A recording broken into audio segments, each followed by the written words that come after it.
You know what? It has been quite a while since you and I did a podcast at 12:30 at night. Yeah, bringing it old school. Yep. The day before Thanksgiving, no less. Yeah. Everybody's nestled all snug in their beds. I mean, technically, it is Thanksgiving. Happy Thanksgiving! Happy Thanksgiving, everybody! Even though you'll be hearing this way past Thanksgiving. Are you enjoying your leftovers? I hope that you are. Make enchiladas. Make turkey enchiladas. They're so good. Hey, everybody, welcome back to the Rage Select podcast right here on Rage Select. I'm Jim. I'm Amanda. And we have, okay, I'm not going to lie. I'm not going to lie to the people out there. We have nothing. We're fire, brimstone. No, well, I'll lie a little bit. Well, what I'm going to say is that if last week you were really tired of us talking about Star Wars Battlefront 2, we're not really done yet. But not as much as last week. So please stick around. But before we get into anything, I did want to take a very brief moment to say it is Sunday. Mm-hmm. If you are doing Black Friday, Cyber Monday, Cyber Sunday stuff, and somebody else hasn't already got to you, hey, maybe consider just going over to the Rage Select website, clicking on the link down below, the finale of Red Dead Redemption, I might add. What? It's only been 5 years in the making, but it's finally done.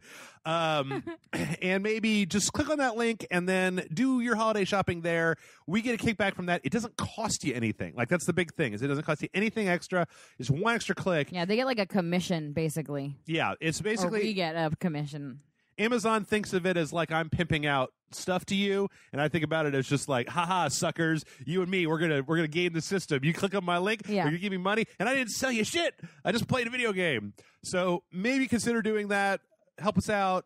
You know the thing. I don't normally do this, but Black Friday is a big one. Mm-hmm. Cyber Monday is a big one. So if you're gonna do it, now is a good time. If you did it once this year, now would be a great time to do it. Help us out. Yeah. I think that once I get once the holidays are over, that I'm going to try to get a hardwired network jack dropped upstairs in our recording studio because I am tired of these Wi-Fi speeds. I'm tired of them. But anyway, let's get to it. I got two quick things before we jump into the news. And the first one is Amanda and I just got done watching the trailer for Rampage. Yes, we did. Oh, it's a rampage. And makes me want a rampage. Well, here's the thing. I don't know if people are like, what are you talking about? Like that? Like, what is this?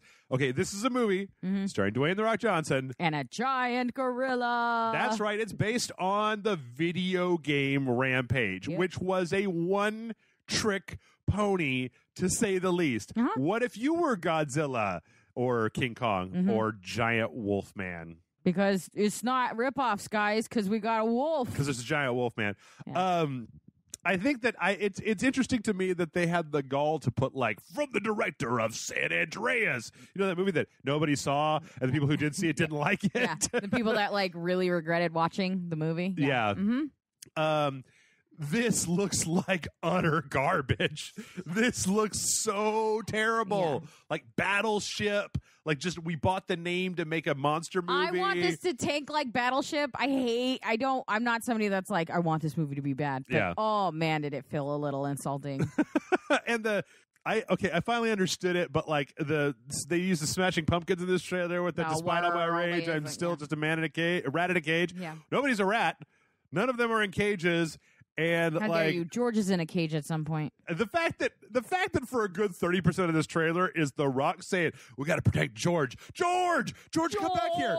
George, it's all right, buddy. George." And it's like, animals just get me. Oh man, I like the fact that Dwayne will do whatever, man. Why didn't they go balls to the wall with it and make The Rock the gorilla? Because he would have been CGI for most of the movie.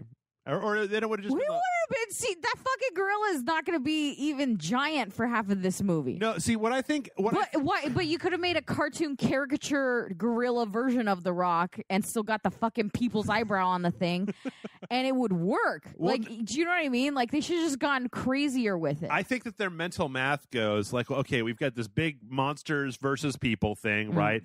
But we need a human actor to tie it down. Like, the dumb reason why they put people in Godzilla movies when all it should be is fucking 40 minutes of Godzilla punching stuff and then Matt it's Frank over. And I would disagree, but sure. Yep. Yeah. But I think that's what it is. But boy, yeah, it's like, you know what? he always talks about like I'm sure that The Rock is a very nice guy. I've seen him. I like him in the Fast and Furious movies. I don't think he's really an excellent actor, though. No. Oh my God, he has a very small range as far as his acting's concerned. Yes. And people just keep building weird epics around that. A tiny range. Yep. But yeah, this looks absolutely just horrendous. It looks like Sci-Fi Channel movie. It looks like a good Sci-Fi Channel movie. It looks like if the Sci-Fi Channel had a Hollywood budget, that this is what they would churn out. Right, but it doesn't look... it's just so funny to me. Like, I described this like, this is a movie that would have come out in the 90s. A group of people would have loved it and been talking about it right now and been Mad Frank, again. Do you remember Rampage? Dude, that movie was kind of good. Yeah, you're right, whatever. But now it's like, it's going to be a franchise. We're going to have 8 movies about Rampage, fucking giant gorillas, and a shit-ass... Like, so the CGI is not great. The wolf jumping towards the helicopter looks like garbage. It looks like a still frame that they moved. Blow up. Like, it just looks really bad. Yeah. I'm sorry if you guys think it looks good. It looks like no. I'm gonna back up. All right. Because if you're somebody that just likes like popcorn, whatever, or just want to go to the movies on the weekend, it looks like that. I mean, I did get excited for and then watch Lockout from start to finish. So like, I don't really, I enjoyed Lockout, but I just laughed so hard in that trailer where it's just like, it was great. The president's daughter is caught at a space station. It's Escape from New York. It's Escape from LA. I am down to watch that movie for sure. But oh man, I was gonna say something about this, but no, it's fine. I forgot. 8 movie franchise? No, I got.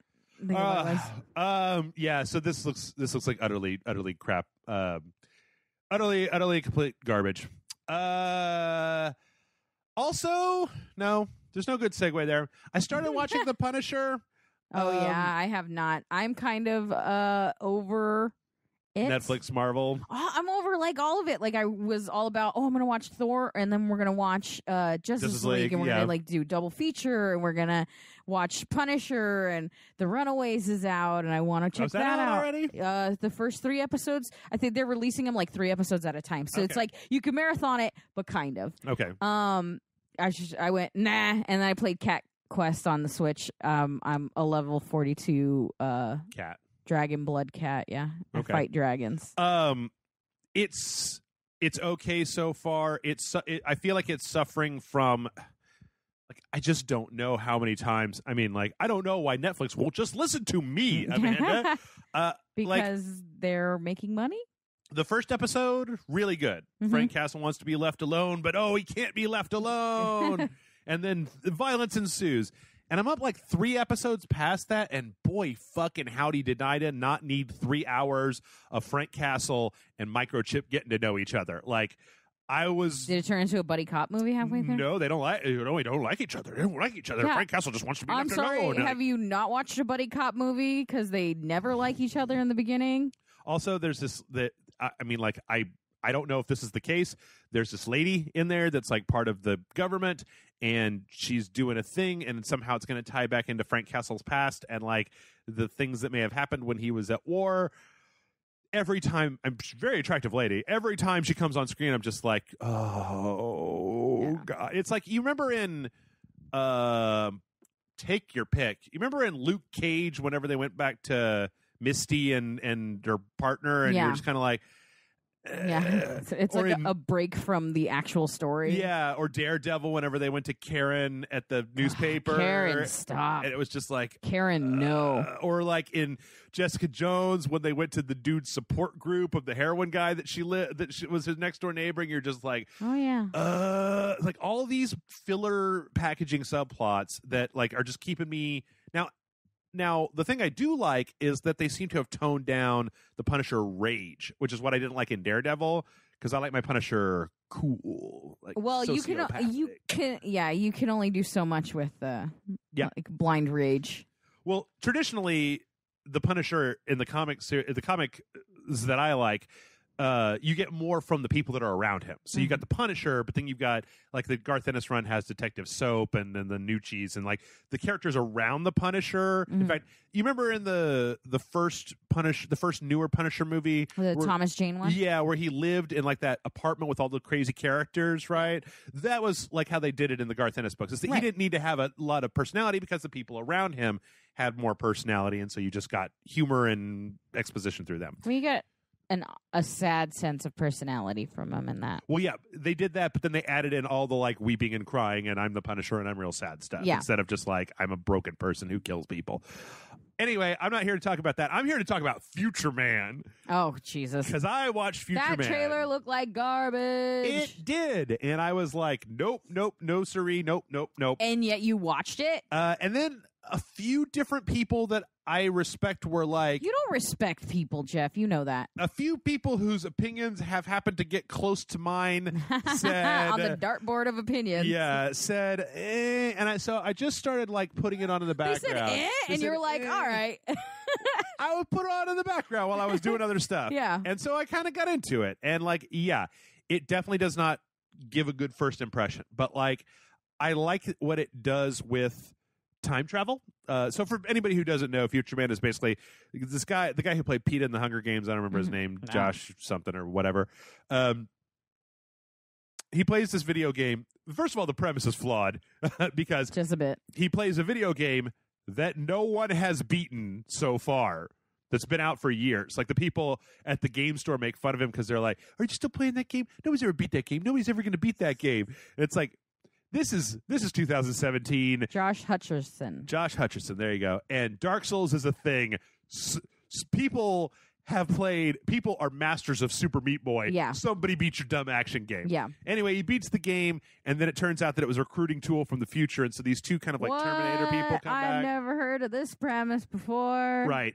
Well, it's funny because a lot of what they do, a lot of the humor and a lot of the stuff that I like about the show comes from these two people from a post-apocalyptic future who come back to the present. And it's not like Terminator where they come back and there's immediately a cyborg that's trying to kill them. So they're just running and there's no chance to do anything. Yeah. It's like they're having to acclimate. Like there's a scene. The show is both juvenile and kind of good at the same time. Like in some ways, I think if I was like 14, I would really like it, but it was actually pretty decent. Like Futurama kind of juvenile. There's a robot that farts and burps fire while being very steeped in science fiction. Sort of. Like they fuck with a lot of sci-fi tropes that I kind of like that. Like they go into the past and they change the future, and then when they come back, it's like for the rest of the series, everybody's just like, well, future's changed. Like, the main character changed doesn't like it's fucked. No. Like they're trying to fix. The whole point of it is that the people have come back from the future to assassinate this guy played by Keith David. No, not Keith David. Who plays that guy in there? Who creates this this virus or creates the cure for herpes, and that cure turns like all of mankind into like these weird zombies, and so you've got this resistance of people who don't want to be or fighting against the zombies in the sewers of old mankind. Anyway, it's pretty fun.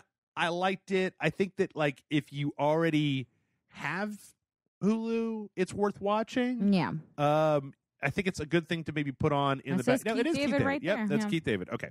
But like Keith David made this thing, and so they come back to assassinate Keith David, and the main character is like, we can't just go in there and like, because he knows Keith David, he works at the company. He's like, he's my boss. He's a nice guy. You can't just go in there and shoot him in the face. So they keep trying to go like further back in time and do stuff and shenanigans. It's not the best show I've ever seen, but it's definitely creative. It reminds me a lot of The Orville in the way that it's like, it's not perfect, but at least it's trying something different. At least it's not that trailer for Rampage, right? Or just the Punisher. But maybe we're assholes because the Orville's first trailer looked awful, and the Future Boy, whatever this is called, is Future Man looks real bad, and you say that's good. So maybe Rampage looks bad, and then hear me out, best video game movie ever. I would applaud it and say I was wrong. Pardon me, Mr. The Rock. Also, one last thing that I meant to say when we were talking about the Punisher that I can't get over. I think I want to go to Netflix. No, to whoever it is that's producing these Marvel Netflix shows. I want to walk up to them. I want to take them by the lapels, and I want to yell into their face, there are clothes besides a hoodie! Because the Punisher is a black hoodie all day long. Iron Fist was a hoodie all day long. Jessica Jones was a leather jacket and a hoodie. Yeah. Daredevil wore a hoodie. Daredevil wore a suit. Iron Fist wore a hoodie. Yeah, except when he was out in that first season, he had on a hoodie with the mask over his eyes and shit. Everybody in that fucking universe, every hero so far, and it's not just like one time. It's not like I clicked by the channel. Cheap and easy. If it was like custom made clothing, it'd be easier to trace. It is custom made. It's not custom made. It's a hoodie. Nah, those are a fucking hoodie. It's a $5 Walmart hoodie. No, those things cost $600. Easily replaced hoodie. No, like straight up, super easy. You gotta go to an indoor swap meet. You're gonna find yourself one of those like old Mexican ladies that's selling generic as shit hoodies that are super thick and very comfortable. And she'll be like, "Do you want me to embroider your name on it?" And you're like, "Fucking no! Why would I want my name on my own hoodie? That's weird." Yeah, I don't know though. All I know is that this is number 5 hero wears hoodies all the time. Pretty sure Elektra wore a bunch of hoodies. I like to think it's Defenders. because all the producers that like anyone that's funding this are so rich that they're like, what do normal street people wear? Like hoodies? Yeah. All I know is that it could have just been anything else that was not a hoodie. Well, let's talk about some video games, why don't we? Okay. All right, before we jump into Battlefront and all the rest of that, we got good news for John, so it's a good thing that he's not here. Valkyria Chronicles 4 was full-on announced this week. And Amanda, do you have any feelings about Valkyria Chronicles 4? No, it looks boring. Okay. So here's the thing. I don't like any of them. Like, I've watched John play, and I'm like, out the broom. Yeah, okay. All right, fair enough. I could say that this looks an awful lot like a Valkyria game. Yeah. It takes place during the Second European War. There's a dog in an adorable outfit. Dog's got a hat on. Not a fan of that. Not a fan of putting dogs in clothes. But this takes place during the same time period as the first Valkyria Chronicles, just in a different part of the land. Something else happening. It looks very much kind of like a rehash of the first game. There's nothing in this trailer except for just like footage and a lot of people saying stuff anime as fuck things. Yeah. It's a small, plucky group of soldiers. They love each other, but look what war made them become. Yeah, this is, I mean, the first Valkyria Chronicles was pretty much the same, but like, boy, they had this fetishization of this in this game of just like, oh man, and then we found ourselves in the middle of a war, and it's like, yeah, that's because this is anime. You don't have to watch people get like their faces blown off. Yeah. Like they're just like, oh no, don't, I'm hurt real bad. I might die, and it's not like half a person with their blood and shit coming out of them. Super gorgeous. They're also like 16. Yeah, Those look like straight up babies. Yep. Well, that's also anime. Who can tell? No offense, 16-year-olds, but you all look like straight up babies. But it looks good. I mean, the production values look real nice, and I mean, as I said, it is anime as shit. Yeah. This will though be the first time, I believe, if the old noggin is ticking correct today. And that statement alone tells me maybe not so much with the TikTok, I think Valkyria Chronicles 1 came out on the PlayStation 3, was a PlayStation 3 exclusive. 2 and 3 were both PSP exclusives, and 3 never actually came out in the United States. And then there was Valkyria Revolution that came out this year for the PS4. Was it garbage? Like an altered dimension shit? Yeah. Like, it's like kind of the same idea, but not really, so we tacked on the name. Yeah, and then this is actually kind of the same thing. So, I don't know. I mean, like, if you're a fan of Valkyria Chronicles, it looks like, hey... But as John and I have both said many times, kind of wish they would just bring 2 and 3 over here as well and get them from the PSP to the PlayStation 4 or do a little job on them, release them as a pack for $30. I'd buy them. There is one part, though, in this where this character yells, Angie! And she's like in front of a door, and I'm just like, who's Angie? And what's that door? George! George, man! It looks like there's going to be a lot more winter going on in here. We got some Aurora Borealis and a lot of snow. A lot like of fluffy jackets. Yeah. So, hey, I'm in for the fluffy jackets. 2018, want a new Valkyria Chronicles? Oh, you get a new Valkyria Chronicles. So I'm hyped. I'm really hyped for it. I'm super excited. All right. I'm glad that everybody is excited and hyped. Everybody's in a good mood. We talked about Netflix. We talked about Valkyria Chronicles. We talked about things. You couldn't possibly ruin my mood now, Jeff. I'm so happy. About Star Wars Battlefront 2. Everything's ruined. Okay. So as if EA listens to my podcast while I'm taping it, not while it's being released, but while I'm actually taping it. I mean, they listen to your thoughts. And wanted to make an utter fool out of the old Jeff Meister, which is what they call me. We go way back. That's part of their making you look like a fool is that they call you the Jeff Meister. Yeah, well, I lost a bet. I have to do that now. Hey, welcome to Rage Select. This is the Jeff Meister. Okay, so Star Wars Battlefront 2. Microtransactions, loot boxes, all this bullshit. Mm-hmm. John talked about this a lot last week. I'm interested to get your opinion as well on this. Sure. After we kind of go over what has gone on recently. Yes. So, EA turned off the ability to purchase the crystals, which is what you buy with real world currency that you can then use for unlocks and loot boxes. Mm-hmm.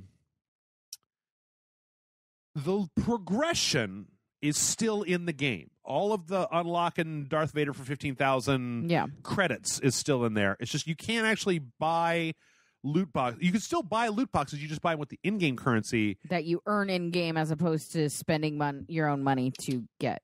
Absolutely. There is... Okay, so... Did they change cost at all? Of the game? No, I mean cost of those items. Not that I saw... I haven't continued opening it because I've been trying to beat other games because this year's almost out and I want a clean slate for 2018. Yeah. But when it first happened, I didn't see any difference. It was just like you couldn't buy crystals. In fact, I still had some crystals that were like gifted to me that I got like a pre-order or whatever bullshit. Yeah. But I just couldn't spend them. I didn't have enough to buy anything either, so it was like whatever. But basically, okay, so that's a good thing. But let's not all get super excited because there's a statement from DICE, blah, blah, blah, blah. Many players feel there are challenges in the design. We heard concerns about potentially giving players unfair advantages, and we've heard that this is overshadowing an otherwise great game. This is never our intention. Sorry we didn't get it right. Pay very close attention here. We hear you loud and clear, so we're turning off all in-game purchases. We will now spend more time listening, adjusting, balancing, and tuning. This means that the option to purchase crystals in the game is now offline, and all progression will be earned through gameplay. The ability to purchase crystals in-game will become available at a later date. Only after we've made changes to the game, we'll share more details as we work through this. So once this shit dies down a little bit, we're totally just going to turn it back on. Yeah, that's it. Yep. Well, really what it is once you fucking noobs that aren't going to be playing this game that often go away, then we'll turn it back on so all the like hardcore players that really just want to spend, all our whales that are going to spend all their money on getting better, quote unquote, will be the ones that use it. Well, let's continue because there's actually two more things before we finish this part and then go to the next part. Okay. So the Wall Street Journal broke the news, and this should be a surprise to nobody, that this shit happened because Disney called EA and was like, this is no good. Yeah. You're fucking making us look bad. Star Wars is supposed to be a thing everybody gets excited about, and we're tired of people yelling about it. Turn that shit off now. Disney's not about taking as much money from you as possible. That's not a Disney thing to do. Well, but Disney's smart enough to realize that you can shave a sheep many times, but you can only shear with them once. Is that putting the Battlefront already kind of had a strike against it, right? And this would be Battlefront Strike 2, you know. But Disney, I feel like, and I feel like that's worth noting because I want everybody to just close your eyes and I want you to imagine this hypothetical situation. Harps. Would EA have turned that shit off if Disney had not told them to? Probably not. Probably not, because EA does not give a fuck. EA gives no fucks about you and your outrage. Yeah, that's why they want to take all your money. Exactly. They do not give a fuck about your money. Is it a secret? Do you guys not know that companies don't, like, they totally know you don't really want in-game purchases, microtransactions? They 100% know you don't want that. Oh, yeah. They don't give a fuck. As long as they know that you will pay it, they don't care. Actually, see, that's the horrible part, is that it's not most of us that are paying. It's that they are breaking this entire thing for like 10% of the people that are buying the game, because most people are not going to engage with this. That's the saddest part about this, is the fact that they fucked up a game. Like, they fucked a game up really badly that could have legs for the sake of 10% of the people who are going to add a significant amount of cost or amount of money on. But let us go to part 3 of my little drama in 3 parts. And that is that turning these microtransactions off, according to EA in one of their financial earnings calls, will have no effect on the earnings that they get. So, the statement comes, let's see, this is a statement from EA. On November 2016, 2017, Electronic Arts announced in a blog on its website they'll turn off the in-game purchases until further notice. Quote, this change is not expected to have a material impact on EA's fiscal year 2018 financial guidance. Is that something that might just be said to make shareholders feel better? Maybe, but, so here's the last part of this equation. If this is not going to make a big deal to EA's bottom line, then the concept that they have to put the loot boxes in order to make the game, because the game costs so much to make that they can't make back their money unless they put the loot boxes in, is a lie. So it's just a straight up lie. Yeah, so there's 2 options. Either they lied about needing the loot boxes and the cost of making the game, or they're lying about those microtransactions not affecting their bottom line. Yeah. Yeah. One of those 2 things is true. What we know for sure is that EA has lied. They're lying fucks. Yeah. Yes. So, keeping with this tradition, one, I want to double down on something I said last week, which is, you, listener at home, I don't think that any of you are not, but remember this. Remember this. So the next time when E3 comes around and you see that hype Anthem trailer for that new game that BioWare's making, don't buy it. When they come out and tell you that there's going to be a new Dragon Age, or at least don't pre-order it. Wait for a week after it's out and see if it's any good. It won't cost you anything more to go buy the game a week after it's out. Yeah. And if it's bad, then you cannot get it. Anthem almost assuredly is going to be riddled with this bullshit. But when they show you that trailer, I want you to just keep this shit in your mind. It doesn't mean I don't want you to not be excited about video games, but I want you to say that EA has burned us, the gamers, so many fucking times. Yeah. And then they put out a trailer for Star Wars Battlefront. We're just like, holy shit! Oh, I want that so bad. Yeah. Because it's Star Wars and because it's Battlefront and because you like, video games. Yeah. But just remember that if it's got the fucking EA name on it, that you're going to have to deal with this shit and that they're liars. They're big old fucking liars. Yeah. Now, some people, I would also like to just, nobody's actually said this, but I would like to preemptively just say, there might be some people out here who are just like, Jeff, you've just jumped on this anti-loot box bandwagon, right? You were fine with it when it was Overwatch. You were fine with it when it was other things. You're fine with it, blah, blah, blah, blah. Yeah. Okay. And I just want to briefly say, one, I have been telling you people to not pre-order for a long, long time. And that is essentially me trying to tell you to quit putting money into this stuff before you know what you're getting. Yeah. Loot boxes were easily ignored. Like in Overwatch, I honestly feel... They're skins. As a stepping stone to this bullshit, yes. As a stepping stone to normalizing in-game RNG purchases, yes, that is bad. But if everybody did this, I don't have a problem with that. I was just playing Injustice 2 the other day. Yeah. And in Injustice 2, you can buy loot boxes, and they've got cool shit in them. They've got cool gear for your heroes that make your heroes more powerful, right? They've got, and you can buy them with in-game currency, or you can buy them with your own currency. You can buy a $60 game that has they're on Fighter Pack 3 now for $20 a Fighter Pack, right? They've got the game, they've had a season pass, and it has loot boxes. Nobody that I know was up in arms with a pitchfork about Injustice 2 because it was a very good game, and those loot boxes were in there in just a like, hey buddy, you want to get some extra stuff? Here's some extra stuff over here. No? Okay. All right, you keep playing the really good game that you bought for $60, right? Like, I also think that helps you play single player mode, but if you're playing online, it doesn't. Online, the geared, I'm almost 100% certain does not factor into. Yeah, because it would be stupid otherwise. Yeah, it just seems like, especially fighting games, it's much more skill based than a shooty pow game. Right. So, anyway, look, I just wanted to head that particular complaint off at the pass because I don't believe in this stuff. And as far as my vitriol to EA, like I hate to. I've been burned before. Back in the loading bar, I remember. You remember that E3 when Watch Dogs came out and they showed that Watch Dogs trailer that was hype as fuck, and I was just like, I don't know. Let's see. Let me get my hands on it, and I'll tell you if I think that it's going to be the best thing ever. And it was like, oh, yeah. Jeff, you stick in the mud. Oh, you're never excited about anything. Yeah, everyone wanted you to be hyped, straight. Yeah, just all in without seeing anything more than a trailer. Yeah. Yeah. So what I try to do in my life is keep my enthusiasm reserved for companies that haven't done me wrong, right? So Wolfenstein, The New Order came on the back of Wolfenstein, came on the back of a few different games that I really liked.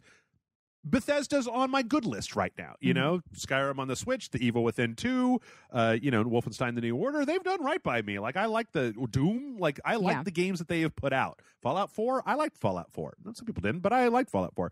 So I kind of consider them to be like, you guys have a little bit of cachet built with me. So if you come out and you're like, check out this possum simulator. And I'm just like, I don't know, but you ain't done me wrong in a while. EA, on the other hand, has done me wrong over and over and over again. And they're like Ubisoft. You got to keep a close eye on them because you never know when they're going to pull some horse shit. So, also last week when we were talking about all of this, you know what? Let's take a real brief sojourn. Mm-hmm. How do you feel about all of this, Amanda? I don't think that you and I have ever just like straight up weighed in on this whole loot box thing. We talked briefly about it in the dojo for it because I was in the dojo for it. Oh, okay. Mm-hmm. But I am not for fucking with your gameplay like that. Yeah.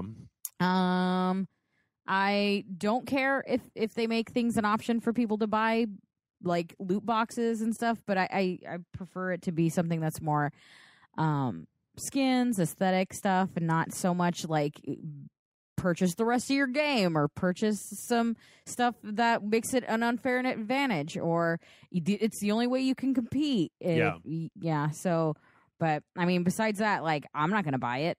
Yeah. I don't have to worry about it.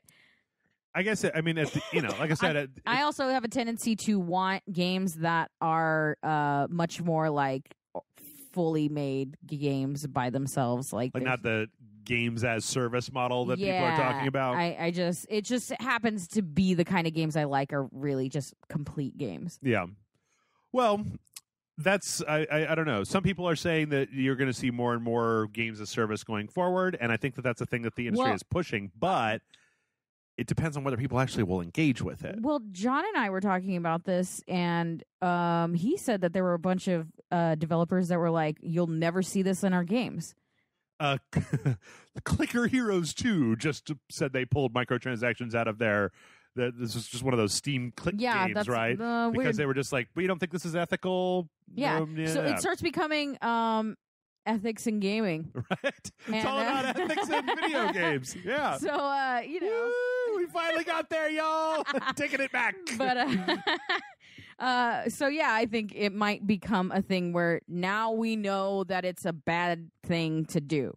Yes. Right? Now we've labeled it as more, we put it on a moral scale. Right. So now you'll know what games or what developers, how they feel about it, because they're going to be much more like, it becomes a moral, like, you have to talk about it a little bit. Yeah. It's a thing that is probably going to start.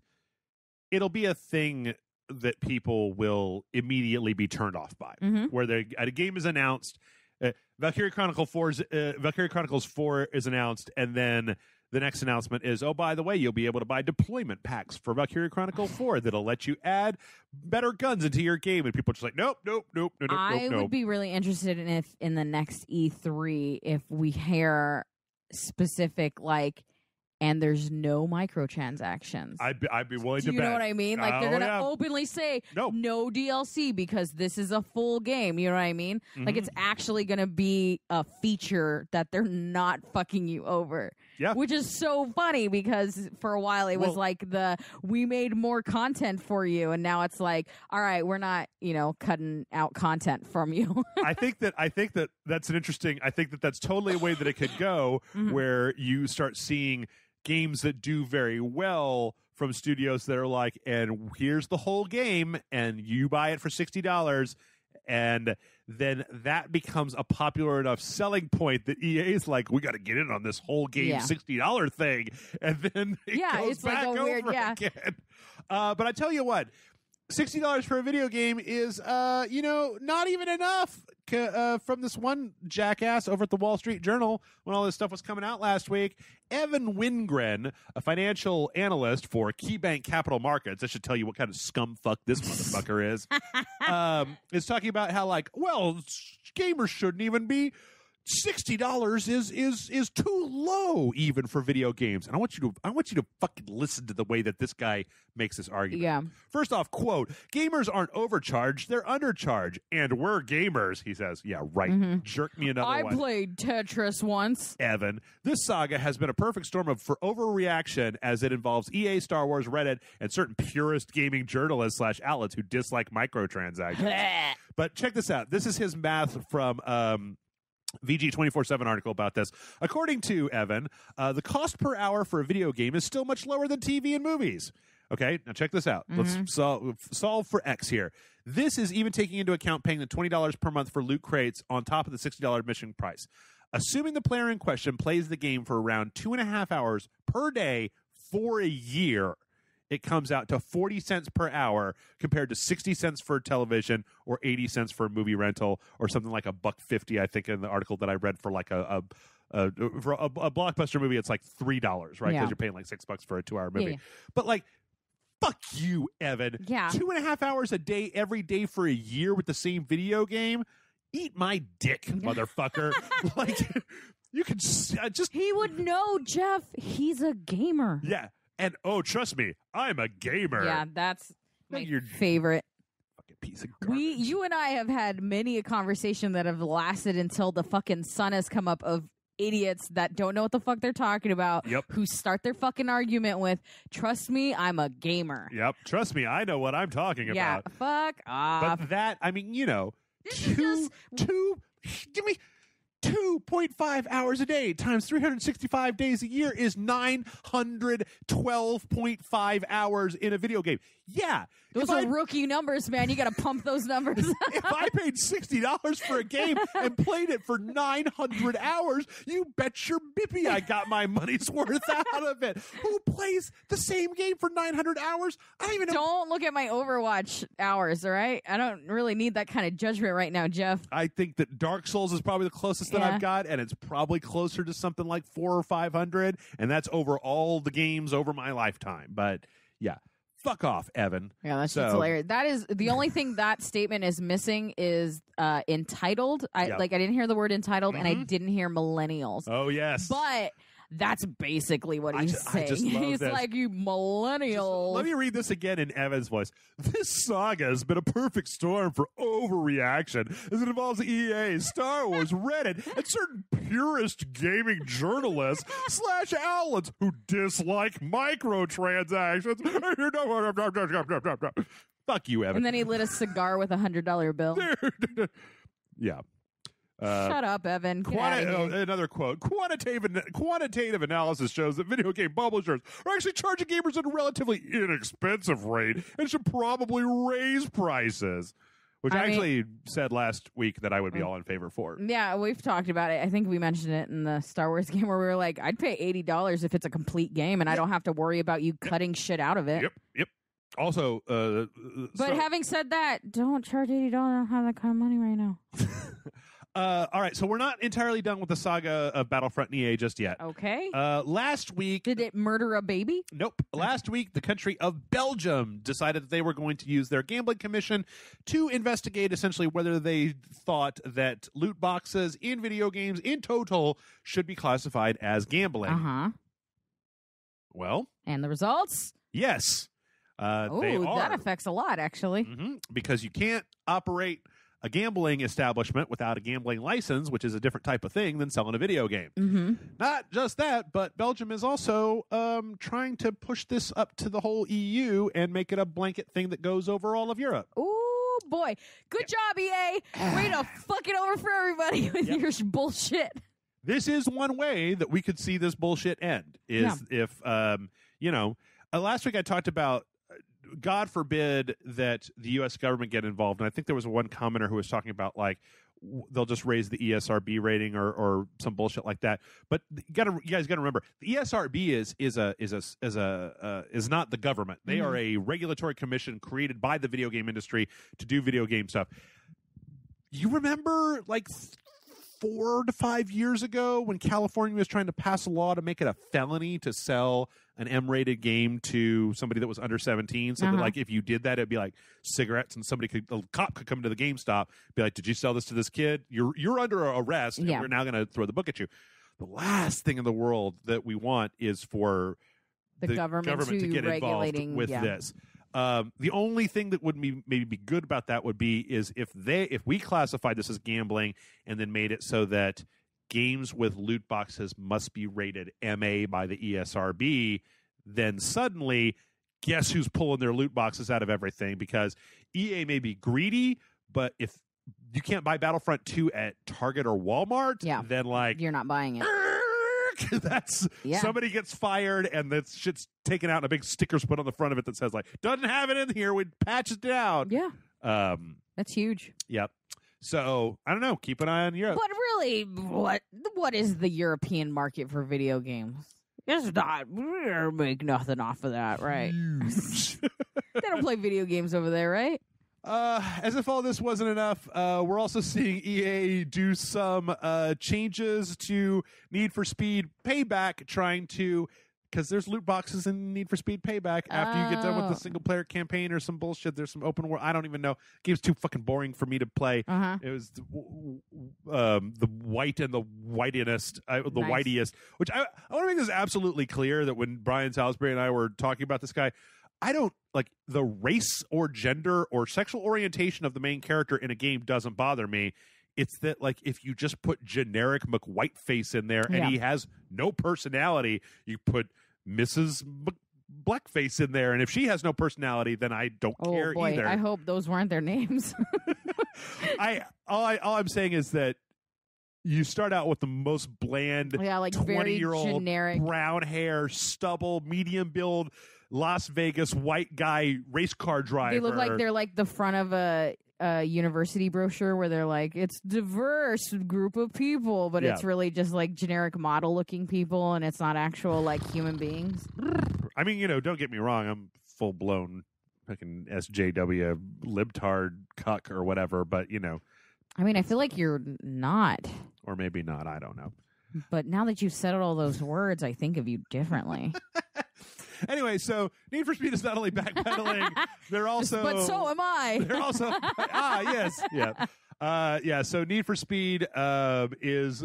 So they're trying to take out loot boxes to make your cars nicer? They have a thing in Need for Speed. I haven't read that much up on this because... Because it's Need for Speed and who cares? Because the last 8 Need for Speed games have all been balls. Just a pile of testicles on the street. Maybe instead of a Need for Speed game, they should make a Speed Racer game. Maybe they should make a new Burnout game. EA fuckers bought Criterion and then started making... Actually, Burnout is a paid DLC for Need for Speed. What I find incredibly interesting about both this and Battlefront 2 is that, again... How do I say this?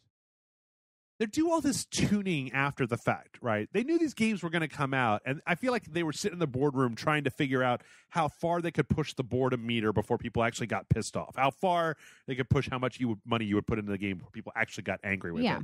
And they miscalculated, and they pushed it too far and ruined these games. So they're going to go back and they're going to retune them. They're going to try to make them better. They're going to try to make them more interesting. This is weirdly troubling to me because in 5 or 6 years, I have a disc for Need for Speed. Let's say that eventually EA turns off the update server for Need for Speed, or Sony, we're on the PlayStation 12 or whatever, and And I can't just put that in and play it because it's all fucked up if it doesn't have a patch that may or may not even exist anymore. Yeah. It's also kind of weird because it makes it very difficult to evaluate something when it comes out, but it's not the finished product. Like, usually we call that early access, not like, you know, a $60 video game. Now the beta testing is the release. Is releasing it and finding out what the press says. It's just ridiculous. It's weirder than that because I haven't seen it happen again yet, but Final Fantasy 15 also, they were talked about how they're going to add back in more cutscenes, and they were going to add more content, and they were going to retweak certain parts of the game. It sounds like by the time it was done, it was going to be a whole different game. No Man's Sky is like that, right? Where it launched and it was garbage, and now I'm I don't know, there's something. It's not the best game, but there's more here than when it launched, right? So it's a weird thing where you're it almost feels like they didn't.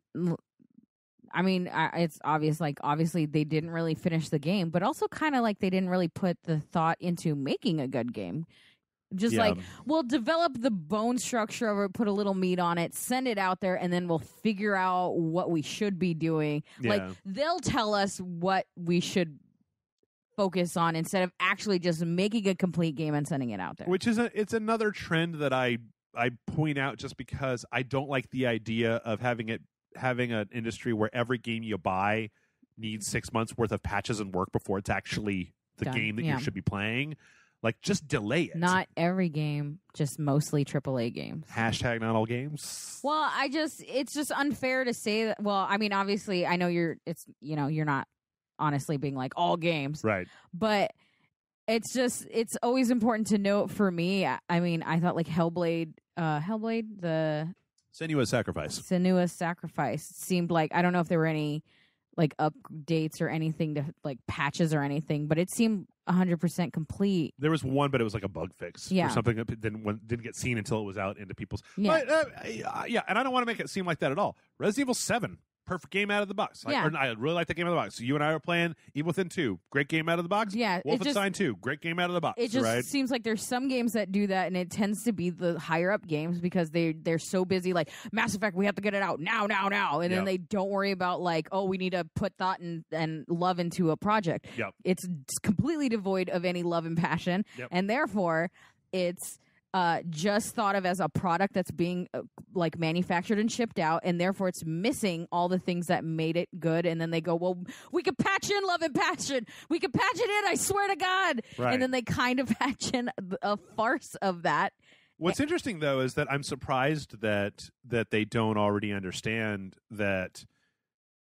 Not entirely, but your launch window for a game is incredibly important. If your game gets a reputation as being garbage in the first week it's out, no one's going to bother. Who cares what you fix 6 months later? Yeah, I mean, if next year, well, obviously not, but if by some stretch of the imagination, next year Mass Effect Andromeda was suddenly the best Mass Effect game that had ever existed, nobody cares. Yeah. I'm fucking playing 2018 games now. I got the Valkyria Chronicles. Rampage is in the theaters. My whole weekend is We full. gotta save George. Yeah, George. I'm really focused in on it. George. Oh man, we have got to kick this into high gear. So, last on this particular parade, this is also going to one more EA title. Yay!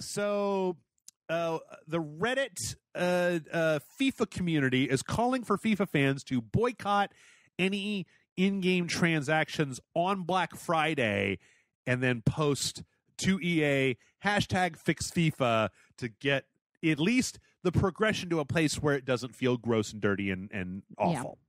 So all three of those fans agreed they're going to do that? Just kidding. I'm just kidding. I would not. You were just talking about because there's 3 people in Europe and that's where they play FIFA, exactly. right? There's but one German guy. I wouldn't be mistaken if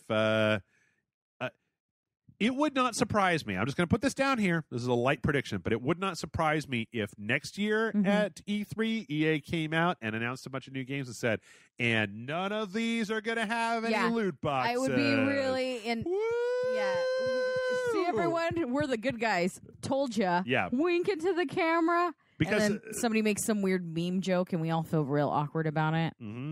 Because Battlefront 2 oh, you'll never have to pay for DLC for this game because everybody hated the $50 season pass in the first game. But you will have to have loot boxes trashing. I'd rather have a $50 season pass because I can buy that shit on sale next March for $10 on the Flash Friday sale on the PlayStation. Yeah. Also, by the way, PlayStation's doing Black Friday. I think it's going through Cyber Monday. I bought Injustice 2 is $20. Horizon Zero Dawn is $20. I think if you got $40 in your pocket, you can do a lot worse than those two games. Faux show. All right. So just like what you were saying before, not speaking of EA, CD Projekt Red came out and basically had a kind of a burn tweet that was just like, when thinking of Cyberpunk 2077, think nothing less than The Witcher 3. Huge single-player, open-world, story-driven RPG. No hidden catch. You get what you pay for. No bullshit. Just honest gaming like the Wild Hunt. We leave greed to others. Yeah. Of course, this is like a month after a little scandal that they had with where like the internal development, they were just like, nobody here knows what the fuck they're doing. People are treated poorly, and a whole little thing about that. I mean, but if we're going to talk about that, you can talk about every other developer that treats people poorly. I'm sure EA does not treat the people. Yeah. Their Oh, yeah. development EA is a bunch of fucking angels. I'm sure of it. So that's good. And again, but like I said. Yep. That, you know, like it's gonna be a selling point. Hey, everybody, we're not assholes, and then that's gonna be it. I think this came like a day or two after the Battlefront. They might as well have just posted a picture of them giving the finger to an EA logo, just like. Yeah, I don't know. Yeah, I think that's great, and I think that. I honestly feel that the more that we find out about all this and the more that this stuff comes out and the longer that we see this stuff goes on, the more that this bullshit narrative that AAA video games are too expensive to make and we have to give you loot boxes because that's the only way that we can afford to make these crazy experiences that you all want is going to become more and more of a stupid fiction. And it's like, no, you're just greedy. You just want my $60 and then a lot more money on top of that. Yeah. You just want all my money. Yeah. If a developer could charge you every amount of money, all the money in your bank account for one game, they would. Yeah. They would do it right now. Well, it's a business. They still want to make money. The whole point is to make money. Yeah, but you know, I hear that, but the problem is that it doesn't take into account the second fact that if you like rip off your customers and leave them destitute, you know what? I'm gonna say something strange here. If EA would give me the best video game, hands down, bar none, 10 out of 10, and everybody agrees that has ever existed, I would pay $500 for it. I would save up and I would pay $500 for it for the best video game that ever existed. If you gave me the greatest game that nobody could find fault with, that everybody loved, I would pay a shitload of money for that, right? But like the problem isn't necessarily that Star Wars Battlefront has microtransactions. The problem is that it sucks. Yeah. Is that it's convoluted and fucked up, and I don't like it very much. Yeah. So well, it's also story was stupid, and Jesus God. Well, it's an art-based business, and the sense that it's like there's acting, there's like actual like visual art to it, there's written art to it, there's like sound design art to it, and they try not to treat it that way. Yeah. So it's very like we're selling you this piece of plastic, and it's like it's not though. You're forgetting the other part of it. Yeah, yeah. Anyway, let's move on to greener pastures in the next 7 minutes. Okay. Do it. 7 minutes. Whoosh. All right, let's talk about some trailers. Yay. Elusive trailers have been reactivated in Hitman. Elusive targets have been reactivated in Elusive Hitman. targets have been reactivated in Hitman. Does that mean Gary Busey's back? No. This is a new season. The season 1 elusive targets. It's the Game of the Year edition. You can play them at any time. Nice. So any of the ones that you didn't play in the first season, you can go back and play them. But this is the actual 48-hour limited turnaround things. Oh. But so these are the same as season 1, where basically, if I remember correctly from when I played, you have limited information. I think you have very little radar, so you have to be a little bit more careful. And you get one shot at it. And if you die while doing it, then it's done, and you have 48 hours to complete it. I didn't actually realize this at the time, but did you know that, like, if you do the targets, you get credits that you can then trade in for costumes, and that if you get the higher rank you get, the better credits you get. So there's like the outfit from Hitman Contracts, but you can only get that if you do silent assassin rank, which is nobody's not seen, total silence. on like 4 targets or something like that, then you can get that. So I think that these are interesting and worth messing around with. And if you don't feel like, if you have Hitman and you don't feel like being challenged, go online and watch somebody do it. They'll show you exactly how to do it. Yeah. There's a channel that I watch all the time that's just nothing but like how to do stuff in Hitman. And I'm like, sometimes I like to figure stuff out for myself, and sometimes I just like to follow the directions of the box. Sometimes I get real fucking frustrated, and I have them do it for me. Damn right.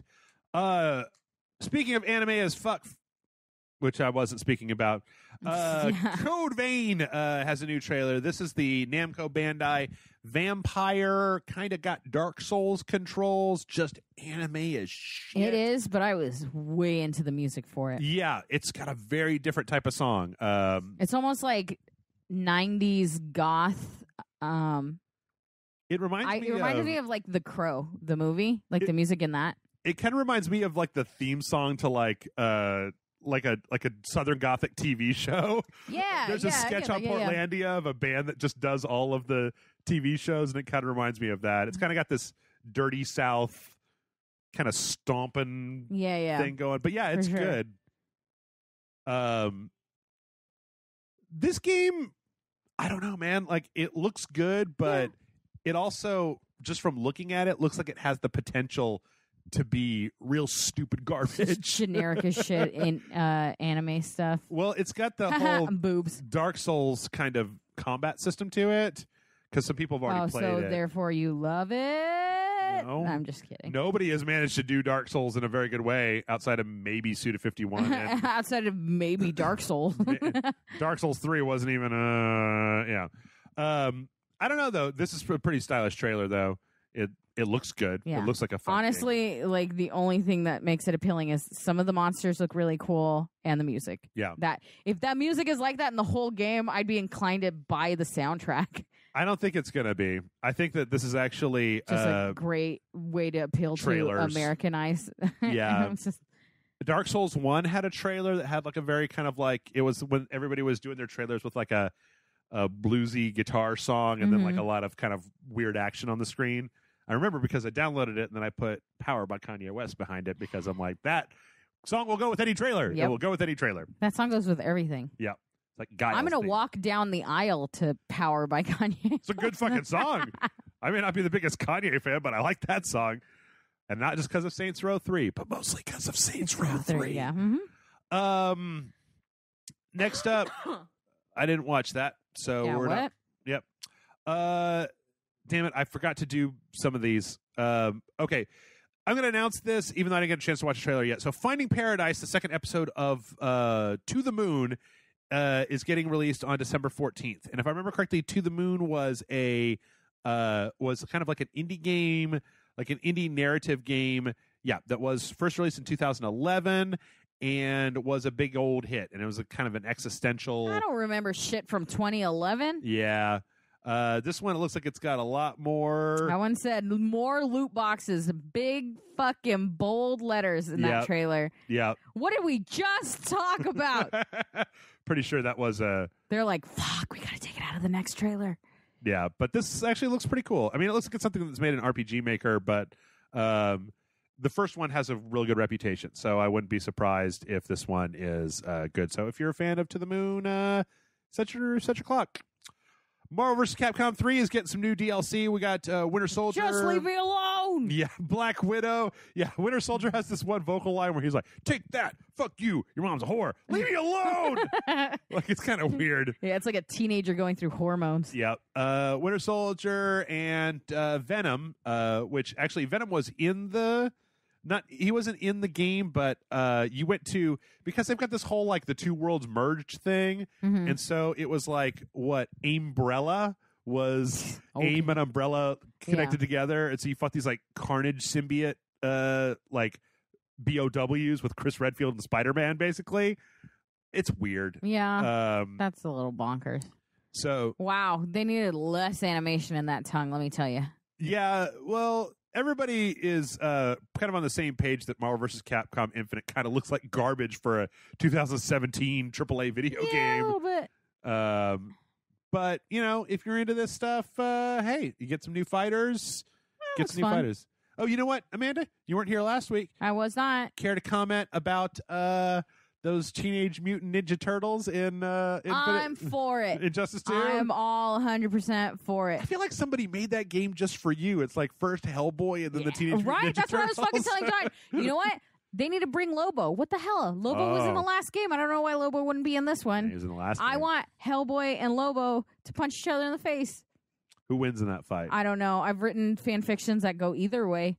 And then they also go in a third direction. And then there's a different fan fiction. Those are called slash fictions. Oh, my. Yeah, I don't know. All right, next trailer is this company called Beamdog, I believe. Beamdog is basically remastering Neverwinter Nights for the PC. And when you say remastering, up-resing, and that's pretty much it. There's the UI has been changed so that it works in 16:9, and apparently it's going to be able to. So one of the things with Neverwinter Nights was that people could make their own campaigns. People could make like custom campaigns and then just plug them right into the game. Yeah. Had an editor with it. That's cool. Apparently it's going to be compatible with all those. I can say it honestly looks like dick. Like it just looks very dated. It looks horrible. Yeah. It does not look good at all. And Baldur's Gate, like they put out Baldur's Gate on tablets, and I'm like, okay, I can live with that, but that was all 2D art, like top down. This is like $20 or something? Bad 3D. Oh, I don't know. If they're like $60, I'd be like, no, sir. They could not be. I don't know. EA found a way to make as much money as they possibly could, just squeezing the wallets of people. Oh wait, you know what? Hold on. It said that pre-orders went on sale yesterday, as of our recording this. So let's see if there is a Neverwinter Nights Enhanced Edition on Steam, and survey says TBA. Yeah. So. Nope. All right. And then next to last, they're still updating Minecraft? Yeah. So now there's a bunch of like for free undersea bullshit, dolphins, coral reefs. Dolphins. I don't want to get eaten by a shark, and I'm super scared of dolphins because I know what they do to people too. Oh, damn. They're apparently a little rapey. The dolphins in Minecraft will lead you to treasure. And nice. Apparently there's new biomes under the sea and whatever. And I think that it's interesting that, all these years later, again, let's just tie this back in. If Minecraft was an EA game, you would have paid for that. Well, no, it should not be making any money anymore, right? It should have been shut down a long time ago. But if you make a fucking bomb game, then people will buy that bomb game, and they will continue to buy it for years and years and years and years. Mm-hmm. So come on, guys. There's a nice video that's up for the 10 years it's been since Uncharted 1 came out. So old. We're getting like 30 years of Mortal Kombat, 10 years of Uncharted, though. Yeah. Like Uncharted is 10 years weird. old. And this is a nice little tribute. They gave out a bunch of like skins and avatar packs on the PlayStation Network. Mm-hmm. But yeah, it kind of goes through Uncharted 1, 2, 3. It's even kind of weird to look at the character and see how young he is here versus the later games. Yeah. Oh, yeah. It's interesting to look at him in Uncharted 1 because he looks kind of. I mean, this is obviously footage that was caught from the HD collection. Yeah. But yeah, you can kind of see the age in old Nathan Drake's character model there. Yeah. Still holds up pretty well though. Yeah, not too bad. And it's a nice little thing. It's actually hooked up to this conversation actually happens in Uncharted 4 where Nate and his brother like reminisce for a few hours about what Nate's been doing with his life, and it just starts with him talking about one of the other games, and then it kind of later on they're both sitting at this on this bench. And so in this trailer they just put in a bunch of the stuff between those two things. So that's real nice. That's sweet. And last but not least, we can't go a full week without talking about some kind of Dark Souls or Bloodborne or some bullshit. So apparently this week, 3 years after Dark Souls or after Bloodborne was released, somebody found that there was a character that was in one of the Chalice dungeons, which for anybody who doesn't know, Chalice dungeons are basically these randomly generated areas in the game where you can put in like a seed and it'll make a dungeon. And they're generally considered not very good. But back in the original PlayStation experience when they were talking about Bloodborne, there was a monster that was shown that was a giant that had like a fire hand giant. This guy right here. He didn't show up in the main game. Like nobody saw him in any of the. Yeah. He's not in the single player. Was it game. a big deal? Like people were playing it and like, what the fuck? I haven't really. seen this guy. Everyone just kind of forgot about him. Well, they were like, I'm sure he got. There are characters that look like this. There are giants. They just aren't this fire hand variant of the giants. So I'm sure that everybody was just like, well, it got cut, right? Yeah. Or altered in some way, and now But it's these guys or whatever. Yeah. turns out that 3 years later, somebody actually has found that like they are in the Chalice dungeons, they are in the game. You can get access to them as an enemy or a boss at some point if you put in the right kind of seed for a dungeon. The guy also who found this thinks that people have probably already seen this enemy, but they just forgot that they didn't register that it was anything super special. Yeah. Because they just saw it. And Have you seen him? No, Chalice dungeons are horrible, and I don't like them. So no, I don't really play them. So, but it's interesting that after 3 years, we're still seeing stuff come out of one of these games. Yeah. You got a little secret hidden so far down in the game that we're still finding it out after time. So, and with that, we're going to go ahead and take a break. When we come back, though, I've got not one, but 2 games to give out real quick reviews on. And we're going to answer some questions, so stick around.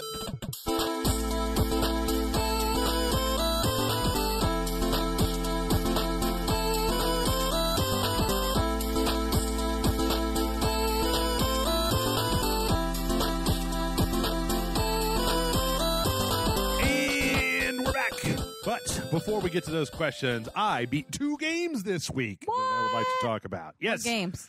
Super Mario Odyssey. Super Mario Odyssey. Yep. I didn't 100% that game because I thought you said you beat it. So fucking- come back to me when you beat it, I did Jeff. beat it. I mean, did you? Not 100%? Not 100%. I mean, how many star moons did you get? Just not 900. Enough to beat it. Enough to beat the game, motherfucker. No, I played through it. John actually talked about this last week, so I'm going to keep it a little bit shorter and sweeter when it comes to this one because it was great. It was a very, very charming game. It was wonderful. It was very easy to just keep playing it. Like the levels weren't supremely long. They had a lot of cool stuff to do. I like the fact that there's a whole submission where you get to basically participate in the New Donk City Festival while they play the music, and that song's got like more verses and stuff than like what we heard in the trailer. For sure. It's like a whole journey in that song. Yep. And just to round out our whole discussion, this is a $60 game, and I could still be playing that now. Like it was about 10, 12 hours to finish the game, but there's a shitload more to get in that game after that. Like there's a bunch of new stuff, and it's visually adorable, and all the characters are so cute. Yep. Actually, the worst looking city is New Donk City. Oh, come on. There's like adorable little like Mexican maraca skull guys. And then there's cute little like seals wearing jackets in it. Yeah, Ice Level was maybe not my favorite. Yeah, but this design's still really cute. And then it's like people. I don't know. I like the people. I don't like people. Oh, but I do have to give it just a knock. Like if I was actually doing like star ratings on Super Mario Odyssey, I'd probably take a half a star off because that game has a bunch of moves that you can only do with the motion controls, and they have no analog equivalent. Yeah. And that's fucked up because we're talking about useful moves. Like if you shake the right controller, you spin your hat 360 degrees around you. You can use it to pick stuff up. You can use it to hit a bunch of enemies. That's a very useful thing. And the only way you can do that is to shake the whole controller. And there's just a lot of stuff in that game that there's a bunch of moves. And I'm really surprised at Nintendo for not thinking about like, what if I'm holding it in the portable configuration, I'm not going to shake that screen to do that move. I'm not going to shake it real hard and then break the side off of just it. Like right? the screen slides off the controller. Yeah, exactly. Off I go. Woo! Yeah. Woo! Wahoo! But no, it's one of the best Mario games I've played in a long time. It's probably right up there with Super Mario 3D World. It was the last like big kind of single player Super Mario. enjoyable Yeah. Mario game. Yeah. Not just a rehash of the old 2D back and forth Mario, but 3-dimensional. If you don't know anything about Super Mario, you throw your hat on stuff. It's got a charming story. It's got nice boss stuff. There's a thing that happens at the very end that I was just like, that's cool. There was a bunch of different things that happened at the end that I was like, that's cool too. Yeah. A lot of different stuff for you to just look little puzzles, and the moons are all over the place. There's all these outfits. A reason for you to pick up coins. It doesn't have a real high death tax. You die and then you're just like, whatever. Yeah. It's not supremely hard. I hear there's some later levels that get way harder, after you just beat the game for the first time. But Yeah, I know you can go back to all the different bosses, and they're harder when you go back. yes. So, yeah. I went to one of them. It was a giant bird that was hovering over a stew. So I saw John play one that was, I think, like an alien, and there was just these circle lasers that would come down. I think I know which one you're talking about. And it was just a wall of circle lasers coming from one side and then the corners, and I was like, I don't know what you're supposed to do. I would have been in total panic mode. Yeah. But no, it's solid. And I've said this a bunch of times before, and I'm gonna keep saying it, but I honestly feel there's a lot of doom and gloom in 2017. There's a lot of bullshit happening in the world. There's a lot of blah blah schmackety yakety schmack. Mm-hmm. But you gotta remember, this is the launch year for the Switch.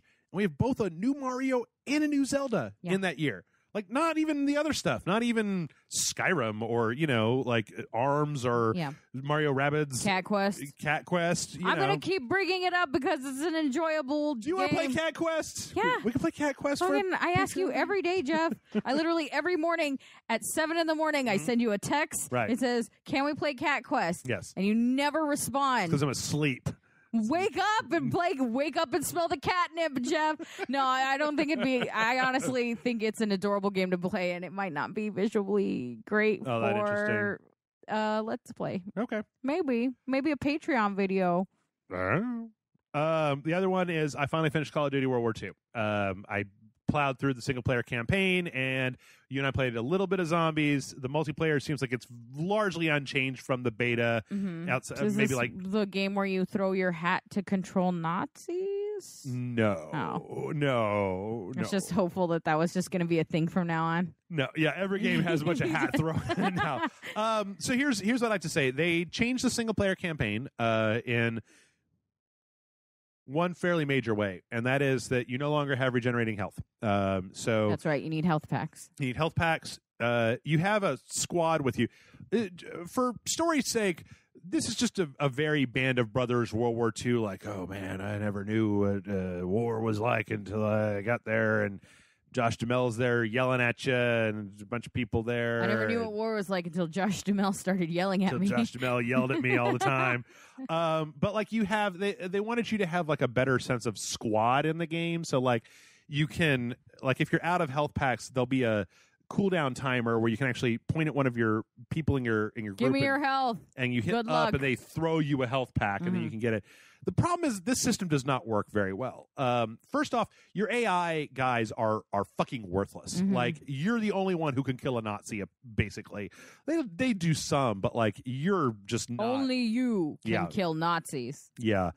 That's a knock in my opinion. The second knock in my opinion is that regenerating health is just basically it doesn't actually do what they want it to do on the box, make you feel a greater connection to your squad. It's just another step that's awkward. Yeah. Because to get the health pack from your buddy, you've got to point your reticle right at them and then hit up on the D-pad, and then they do it. If it was a hotkey, where if you're close enough, you just hit up on the D-pad and they toss you health pack, because they also will toss you marking smoke grenades for mortar strikes and extra ammo. One of them will spot enemies, it lights them all up so you know where to shoot them. Yeah. That's all kind of cool, except for the fact that there's so much running around and the AI is doing its dumb trying to stay near you thing where it's just bopping all over the place. And sometimes I'm pointing right at them. Yeah. And my thumb is moving to the up on the D-pad, and they run off, and I'm just I needed that help. Yeah. And then I died. And sometimes there's not even a guy to give you health. So in those cases, yeah, you know what? It's not a bad system, and there are plenty of other video games that do things like this. It's just not what I expect from a Call of Duty game. Just kind of ruins the flow of gameplay. Yeah, Call of Duty to me is all about very frenetic action, very much about you see that red coming in from the sides and oh, am I going to knife him before? Oh, and I got through that part, right? Yeah. And here it's like there's just a lot more tactically, like getting behind cover, looking around for where there might be a health pack. Like sometimes you pick one up from a Nazi and you didn't even realize you did it. The story is also kind of dull. I mean, it's just very kind of World War II band of brothers, like, sergeant and lieutenant are at it again, boys, and I don't know what we're going to do, and blah, blah, blah, blah. And they actually had a few places where they could have took some interesting chances with the story and done some interesting stuff, but they didn't. Probably the most interesting part of the game is there's a stealth section, but instead of being like the sniper section, it's like you're a spy, like walking around the Nazis trying to, like, not be seen and do stuff. Yeah. There's a stealth element, but it's not very good. And I kept getting just seen, and then it's just like, it's on and let's do this. But so playing Jeff most of the time. Yeah. It's okay. It's serviceable. I think that I honestly feel that Infinite Warfare had a better story with, like, you and your space aircraft carrier going out to try to wage guerrilla war against Jon Snow from Mars. Like, I kind of liked that better with the robots and stuff, but I'm a big sucker for robots and stuff like that. Yeah. Nazis mode, as you and I found out in our Patreon video, was pretty fun. Yeah, it was super enjoyable. The voice acting was great. Yeah, I like that because it used to just be like survive these swarms, but now there's so much like objectives. There's stories being given to you slowly as you're going through everything. Mm-hmm. Especially when you play with different characters, because they all say different things. They all have different dialogue. Yep. I imagine you get more of it all at once if you play with multiple people, but we didn't do that. We did not do that. But I was really impressed at the fact that, unlike a lot of those other add-ons for a lot of the other Call of Duty games, it seemed like it was perfectly functional as a single-player game. Yeah. As like a small mini game that you could also play online with people or by yourself if you wanted to. Yeah. And then I played a little bit of the multiplayer. The big thing with the multiplayer is that there's a new game mode called War, which is basically kind of Overwatch style. Like, it's not about kills, it's about completing objectives. So, like, oh, good, another game where nobody gives a fuck about the objective. In the beta, there's this map where first thing you have to do is take over you have to capture a control point, basically, in a building. And then once you do that, you move forward, and the Allies have to build a bridge across this river, and the Axis are on the other side shooting at you while you're trying to do this.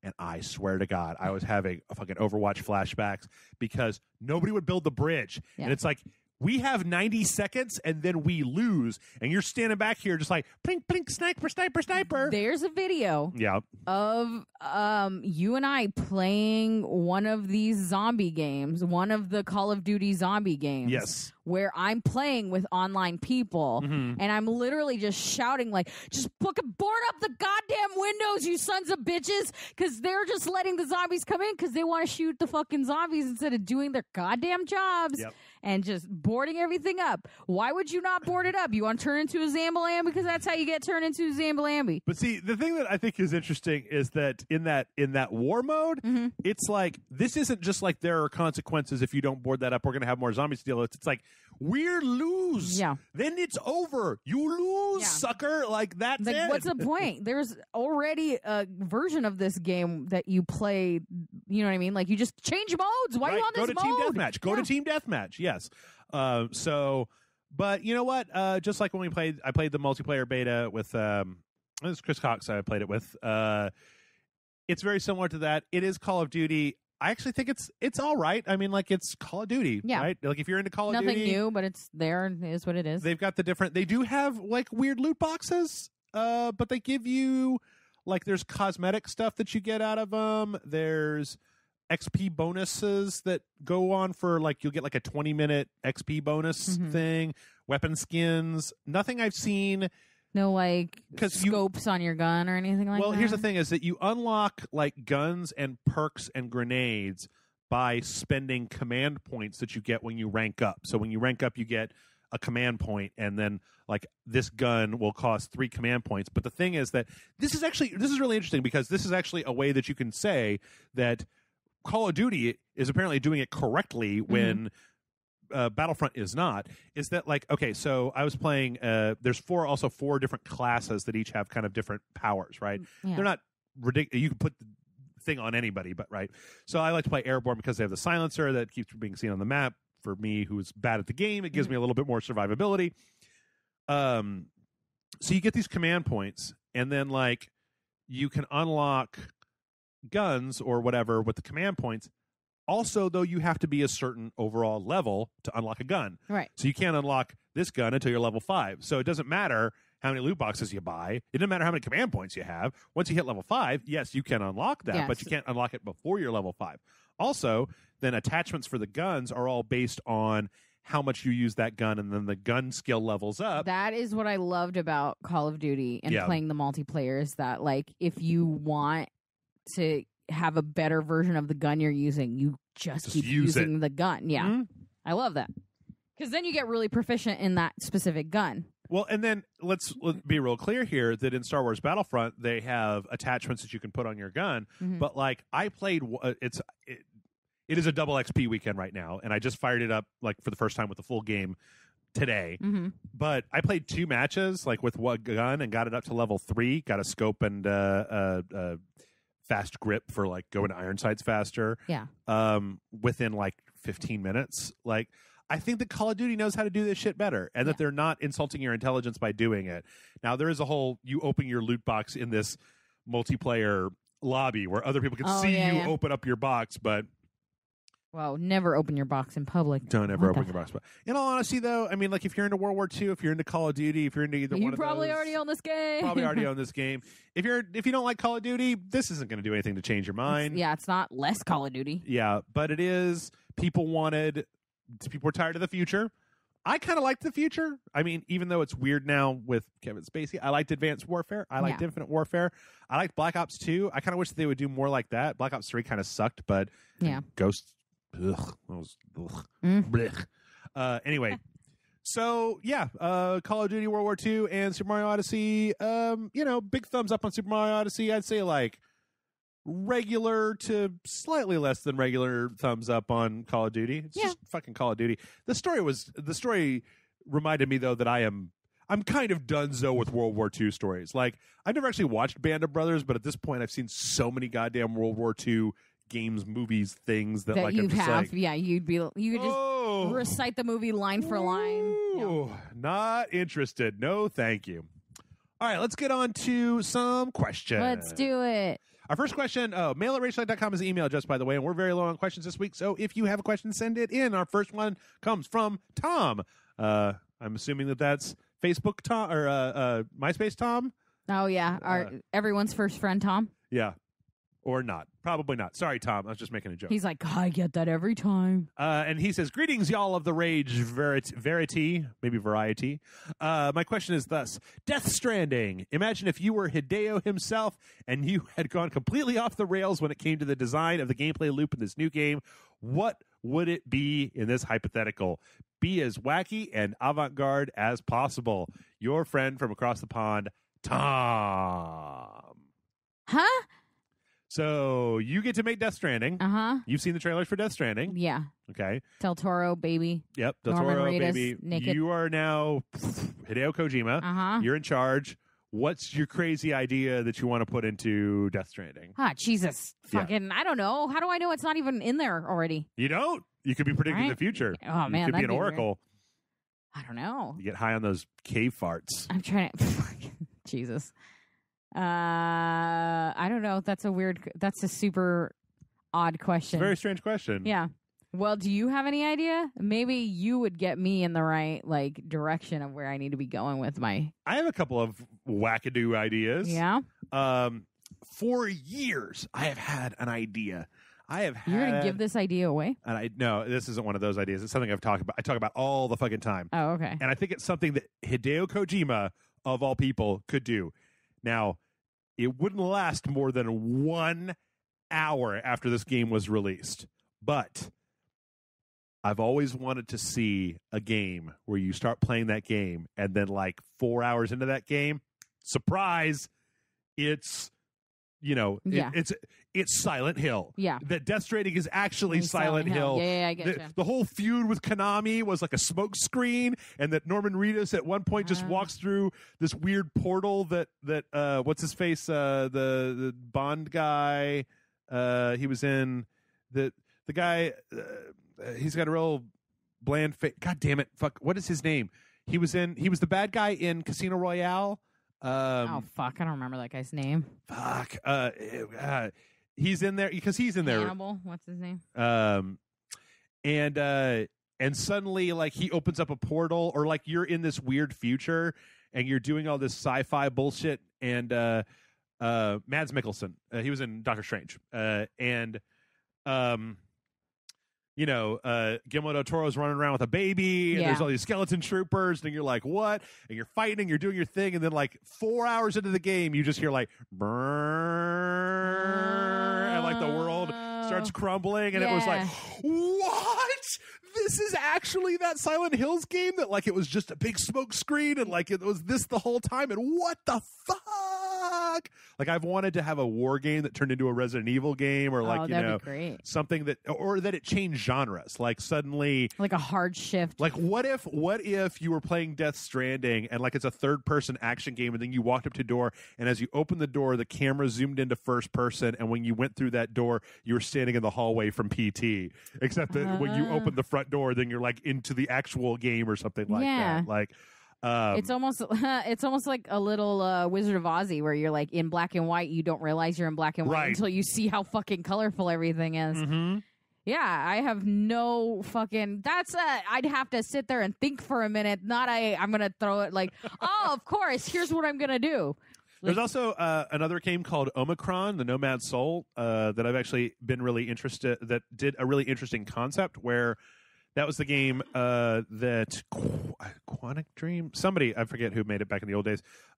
We actually played it on Super Awesome Video Game Show that had David Bowie in it. Mm-hmm. And it had a really interesting thing where when your character dies, the first person to touch that character is now your character, so that you start then controlling. It's like an open world game, and that like whoever you're came like, into contact, please touch me, please. It's the other guy. That you then controlled them, and they would have an entirely different set of skills. And I always thought it would be really interesting to have an online game, or not an online game, an open world game where you had that sort of thing, where you're not playing as a single character, that you're going to flip between characters, but then evolve it to the point where different characters may have different like abilities, right? Like you might go in search of, say, make it something you could also do as an active thing. So like maybe you're going to transfer from a pedestrian into like a martial artist, like in order to beat a guy that you need to go beat, like Hitman, but like you can transfer to the other people that are in the map. You're actually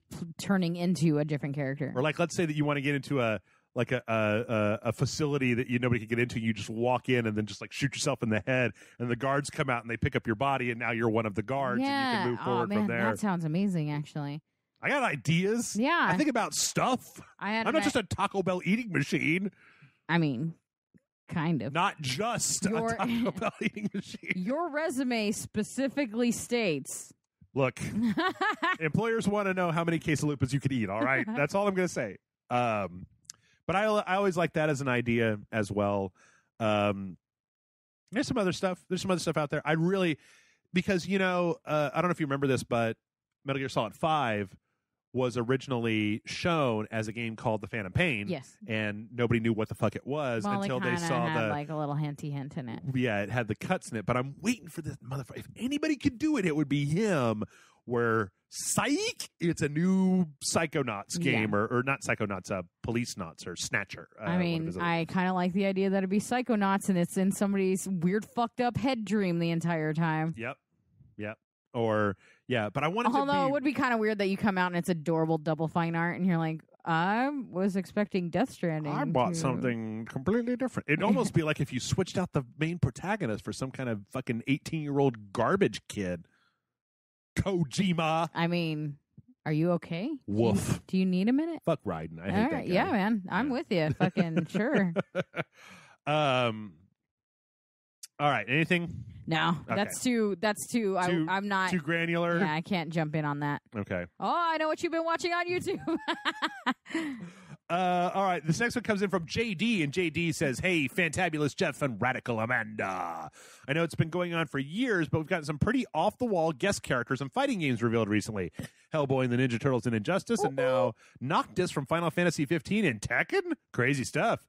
So here's a little something fun for you guys. Pick any fighting game franchise and tell us which out of left field guest character you think would be cool to include. The sky's the limit here.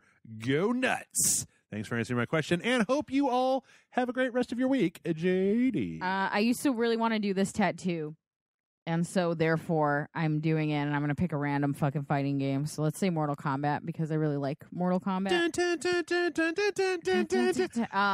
And I used to want the, yeah, you're getting real into it. I used to want this very 90s tattoo of the Max, Evil Ernie, and Lobo. Wow, that is 90s as shit. Fighting each other like full sleeve. It would have been great. But if I could have them as playable characters, and I say Mortal Kombat over Injustice because I like Mortal Kombat characters and I like them all to interact. Sure. And you can because Injustice is the same. It's another realm. So Lobo, I already know, is a fun game fighting character in that. And I think Evil Ernie and the Max would be really interesting and fun to do. And I always wanted to see those characters interact. I don't know why. That's just how my brain works. I just really love those comics. Okay. That's interesting. It's funny because I'm trying to think of characters that I would inject into another game, but all I'm coming up with is fighting games that I wish existed. Like, I know that Marvel versus Capcom has a bunch of X-Men characters in it, but I think just like a straight X-Men fighting game where you have all the bad guys and all the good guys, and you can create team-ups and stuff. Add a little more of the characters that get left behind, so it's not just fucking Cyclops all the time. And Wolverine. Optic Blast. Blast. Yep. I got it.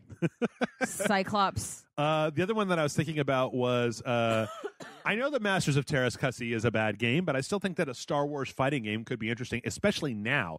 Like when Masters of Terrascussi came out, they had, I don't know if you know what that is, but it was a Star Wars fighting game on the original PlayStation. Oh, okay. And it was pre-prequels, so it was kind of weird because, like, you had Luke, Vader, Han, Leia, but then, like, Gamorrean Guard, Han Solo, a made-up character Han Solo, Gamorrean Guard, somebody else. Oh, there was a made-up character for that game that had, like, a robot arm or whatever. But now we've got the shit busted open. We got Jedis and bounty hunters and all kinds of stuff. You could put Aura Singh in there. You could put Mara Jade in there. You could put fucking Captain Phasma in there. You know, we got all kinds of characters that we could put into. You'd make a Star Wars fighting game with a block as big. You know what's funny is that Injustice and Injustice 2 have really opened up in my mind that I'm just like, you can make a good fighting game out of whatever, because I never would have been like, oh yeah, the DC universe,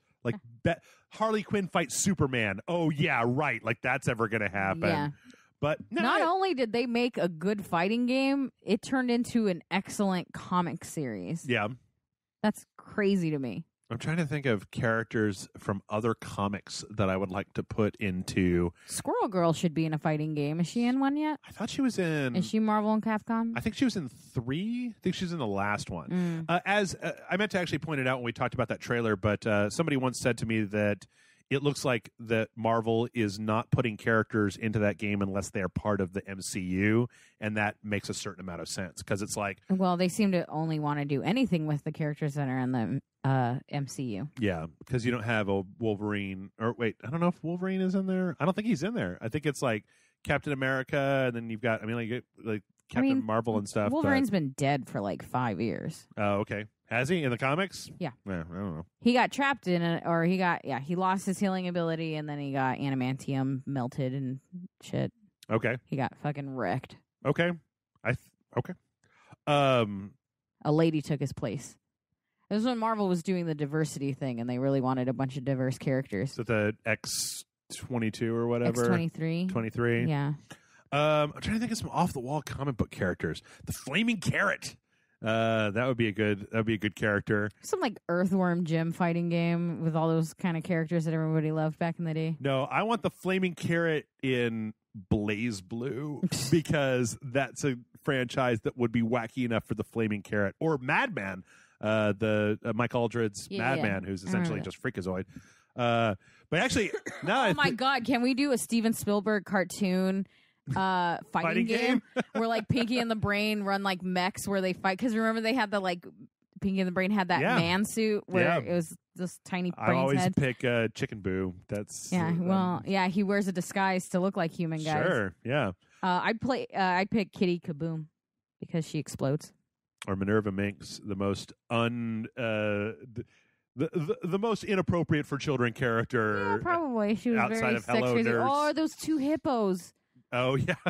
I love those hippos. I was actually, when you talked about the Max, I was thinking that like an early 90s Image fighting game. So Dude, it's like that shit would be bomb. Hit, Max, the Savage Dragon, Spawn. Yeah. What was that guy's name? Dark Hawk? Nighthawk? Hawk something? Something. I mean, there is a Nighthawk. Silver, like Wolverine mask, the Wetworks, the Wildcats. I mean, I feel like this game writes itself. You put Supreme and who's it? Liefeld's stupid Youngblood. Throw Youngblood in there, but then make them all like Jim Lee, Rob Liefeld roided out character models. For sure, man. Like belt patches. No, tiny ass feet. Got it. Just Rob Liefeld.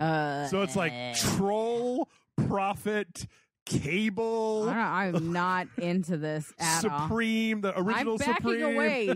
You've gone too far. You're a madman. Shaft. Yep. Jesus. Bad Rock. Bad Rock was a good one. It wasn't a very good one. What are you talking about? Those comics were You're awful. A bad person. Okay. Let's move on. I'm just trying to think of like 90s comics. You can do like Lady Death, Purgatory, and Dawn. Do you remember any of those? I remember Lady Death with the giant. Yeah, man, they were all giant, just boob covers. Yeah. Those were all under the same Dynamite. Yeah, same banner. Scud, the disposable assassin. Yeah. The fan favorite. The Crow, maybe like the comic book Crow. Oh my God. There's several different crows. I mean, there's a Lady Crow in the comics. Oh, okay.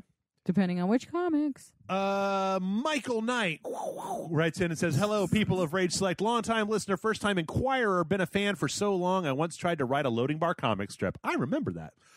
With the shopping season around the corner, what are your recommendations on how to get the most value for your wallet, focused mostly on the gaming/geeky/nerdy stuff? Thank you for your time and many hours of content. Praise be to the Dong Lord. Michael Knight, Ladyboy Tequila Slave for life. Steam Winter Sale. Maybe. Yeah. I mean, that's always a good one if you have a PC that can run stuff. That's true. It depends on where you're coming from, Michael. I think that Amazon does some good stuff. I think that what you should probably do, in my opinion, IMHO, there are two things that I think that you should do is, one, start out with, what do you want? Mm-hmm. Like, what's that thing? The big ticket item. Yeah. Because actually, I heard that, I gotta check this real fast, but I heard that there was a sale going on right now where you can pick up like an original, like the, not Pro, but just the regular PlayStation 4s were on sale for like $200. What? Because they're not PS4 Slim, $253, 92 new and used from $260.90. I bet that you can get one of these actually on the weekend though, because this is fulfillment by Amazon, $270, and that's a PlayStation 4 Slim 1 terabyte. I would say figure out what you want. Here's what I will say though: set yourself a dollar limit. Yeah, do that. Like, you got a certain amount. See if you can finagle. Like, give yourself X number of dollars to work with, and then see what you can fit into that structure. Do not, under any circumstances, go to a place. Fuck it. Fuck that shit. Fuck that doorbuster bullshit. Like, I mean, as somebody who used to do it on the reg, like every year, the Black Friday, wake up at bright and early and be the first person there at 3 a.m, and then head over to the next spot so that you could go to that opening, and that's at 4 a.m, and then you got to hit over here. Not worth it anymore. Nope. It used to be worth it. But it used to be worth it because people forget that you used to get free shit when you did that. Yep. So it'd be like you get a free tiny portable TV, or you get a free X if you buy Y kind of thing. Now it's like a sale where they hide half the back stock so that you have to fight people to get the shit so that like it sells out faster. Yep. Don't do it. It's not worth it. And most of these same places, if you're going to a Best Buy, a Fry's, USA. I'm like, yeah, like, I mean, really, those are the Best only Buy like, or Fry's? Best Buy, Fry's, or like a Target, or like maybe Walmart. a Walmart, places like that. Like, you can get those same deals and often better deals on their website. Yes. So unless there's stuff that you need in hand right away, you will be better off just straight up going on the website. Also, if you're looking for games, keep an eye on digital stores. Like Sony right now is having a big sale. I mentioned it earlier. These are actually some pretty damn good deals. Like Assassin's Creed is already on sale for $42. Like that game just came out like a month ago. I think South Park is also on sale for like $40. Destiny 2. Okay, damn it. I'm logged in, so it won't show me prices on stuff. But here, let me sign out. Destiny 2, $42. And this is not, there's also a whole Steam winter sale. But, this is why I like these sales. It's stuff like Rise of the Tomb Raider is $20. And I'm like, you get 5 AAA games for $100. That's not a bad deal, especially if they're games you can go online and look at, the wiki scores and everything for, and you don't have to worry about it. Shadow of War is down to $36. Oh, that's kind of sad. But Horizon Zero Dawn is $20. That's Call of Duty Modern Warfare Remastered is $30. Should have been free, but whatever. But yeah, I don't know. I'm not really the biggest shopper in the world, but what I recommend is don't keep track of stuff digitally. Use the web. The web is your best friend. Yeah. In all honesty, you should just go out and do a search on Google for best Black Friday deals, and you'll probably get a list curated by somebody of we found that if you go to Walmart's website and use this code for free shipping, that you can get this thing for $60 off what it would normally be. Mm-hmm. I actually saw there was a really expensive Sony 4K giant TV that was on sale for $1,000 at Best Buy, and even though I don't have $1,000 to spend on a fucking got that TV, kind of money. But yeah, poor Jeff, you don't pay me. That's true. I barely pay myself. This next comes in from Sam. Sam says, "Hey Jeff and Amanda, what was your favorite episode of Rick and Morty season 3? Mine was Citadel of Rick's episode. Thanks for keeping us entertained. All the best, Sam." I haven't watched season 3. Did you ever finish season 2? I'm one episode away from finishing season 2. I know it's very cliche, but I thought the Pickle Rick was awesome. It's kind of gotten a little bit weirdly overused as a Rick and Morty meme thing, but it's funny how do you ever watch I Hate Everything, that channel?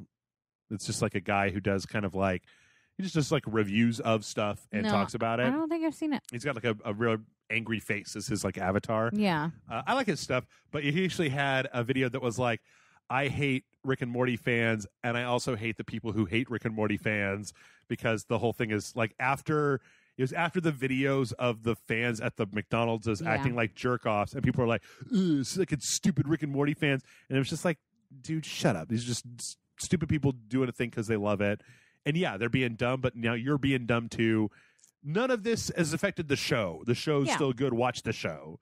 I just didn't feel like watching it, and I kind of liked, for Rick and Morty, I like to wait until after all the hype train of it. Yeah, the everybody on Facebook Big ol' Rick, Big ol' Rick, Szechuan sauce, everybody, am I right? And it's all right, I want to wait until these guys stop talking so I can watch the show and not think about the fandom that I don't like. Yeah, it was mostly did you see that thing that was passed around that was somebody's Facebook post that was you have to be really intelligent to watch Rick and Morty, blah, blah, blah, blah, blah. Yeah. It was just no, fuck you, man. I started watching that or reading that comment and was no. Nope. Not interacting. Nope. Wait, do you know that No, person? no. I mean, no. I saw it on the front page of Imager or something, and I was just not sticking and not interacting with the fan base, not that specific person. Fair enough. I was going to find that guy, and I was going to tell him he's wrong. Let's see. This one is sent in by, I'm going to say B because they didn't sign their name. It says, hello, Jeff and Amanda. What is your favorite friendship duo from television? Example, Leon and Larry from Curb Your Enthusiasm and Turk and JD from Scrubs. 2 shows that I don't actually watch. So, I feel like there's a lot. You know one that I just got done rewatching the whole series a little while back, and it's really kind of heartwarming by the end, is fucking Jim and Dwight on The Office. Oh, yeah. How, like, they just spend so much time in that show fucking with each other, and by the end it's like Dwight has come to this weird, it's almost like Jim tricks him into being his friend by just fucking with him until Dwight eventually just kind of gets along with him. Anyone that's worked at a place for a long period of time understands that feeling where, like, there's no circumstances where these 2 people would be friends except that they were forced to be in the same room together for such a long period of time. I'm just delaying this to try to think of what shows I watch. I could say some more. Yeah, go for it. I got some more. One of my favorite duos on television, classic that okay, some people remember. I don't want to be like, whoa, I'm so old. Larry and Balky Bartakamoose of Perfect Strangers fame. Oh, my God. The eponymous Perfect Strangers themselves. They were the wonderful odd couple, and it's like, I'm a straight-laced guy who lives in Chicago, and I like it neat. And it's like, I'm a crazy foreigner from a weird made-up place. Look at my, this is the time when we do the dance. And then he does a little dance. Yeah. And, yep. Wow. Yep. Wow. Larry and Balky, man. Oh, I'm going to go back and watch some Perfect Strangers. Yeah, that's an old show. This might be because I'd been watching it not too long ago, but the Golden Girls, like that group of girls as friends, is probably one of the most realistic versions of friends ever. Is they just fuck with each other but support each other all at the same time. I'm trying to think of, like, I just don't watch a lot of TV, so it's like Stranger Things. Yeah. Like, all those kids are adorable together to me. As far as this is more than a friendship duo, but I'm a big fan of the Bundys in general. Oh, my God, I love the Bundys. All the Bundys. I like the way that they fuck with each other, but the moment that you fuck with the Bundys, it's like, whoa. I mean, there's a whole episode where they're kind of being shitty to each other as a family, and then Kelly's boyfriend is, like, cheating on her in the back of a movie theater, and they all went to go to the movies together as a family. And then she just sits down all pissed off, and she just looks at her dad and just says, "Daddy," and he goes, "On it," and he goes to the back of the fucking theater, beats the shit out of this boyfriend. I fucking love that. Okay. I'm all about it. Also, Peg Bundy is my aesthetic. Like, I want to look like that when I grow up. Okay. Someday. You're going to need way more hair. I'm going to need way more, a lot of things to look like her. Are you fucking kidding me? She's a babe. Let's see. Michael Knight and Kit. That's a good duo. Yeah, the man in his car, you know, solving crimes, doing stuff. I'm trying to think of TV shows I watch, but I'm just like, I don't know, man. Like, it's been so long. I'm like, I don't know. The people in Sliders were cool, I guess. What are the characters' I don't names? remember anybody's names. That's like, isn't that sad? Like, I spent the last 3 years watching wrestling and nothing else. Yeah. I'm a big fan of an odd couple duo. So, like, you can make a lot of, like, matchups in Trek. Now my brain is going over to Trek. But like goes. Spock and McCoy together. Yeah. I love them. I love the two of them as just like, I've got a lot of feelings and you don't have any feelings and I don't understand you. Yeah. Like, McCoy is a very emotional character. He's just there's that episode that I was watching with the Salt Monster where there's just a lot of, like, close-ups on a sweaty DeForest Kelley just doing this weird thing with his face where his eyes are kind of bugging out. He's like, I don't know what's going on here. Bam.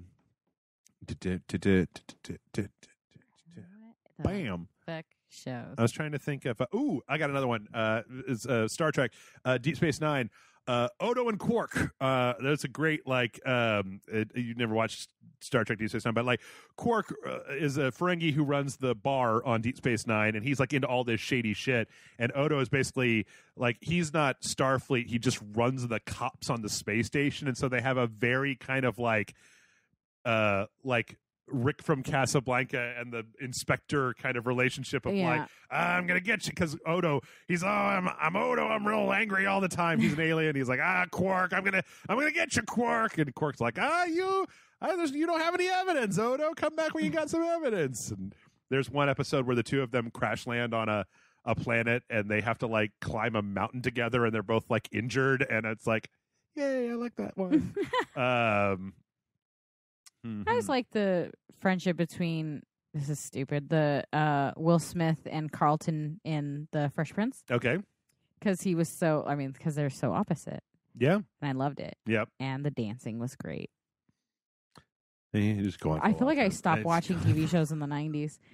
So I'm like, what about you know 90s TV shows? You know what was great? How Screech was like a nerd, but then like Zach was still friends with him. Oh, yeah. No. Or like AC Slater didn't care that none of them were sporty like him. Yeah. But he still hung out with them. Oh, man, that Kimmy Gibbler sure was annoying, but the Full House Oh, clan. my God. I have to say this because I just still have to like wrap my mind around it. Uh-huh.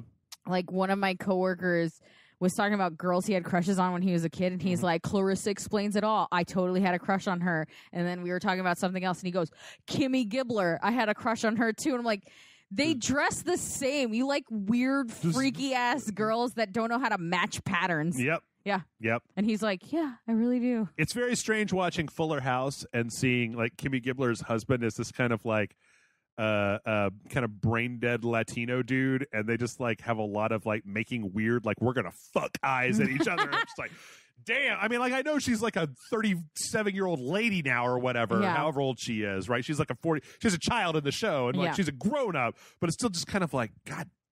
Weird. Yeah. Weird. Mm-mm. All the kids from Full House, it's like now all about them dating other people, and then there's a lot of just like woo, and I'm like, I don't want that noise. Don't you fucking lie. You watch it though. I didn't watch season 3. I only watched season 1 and 2.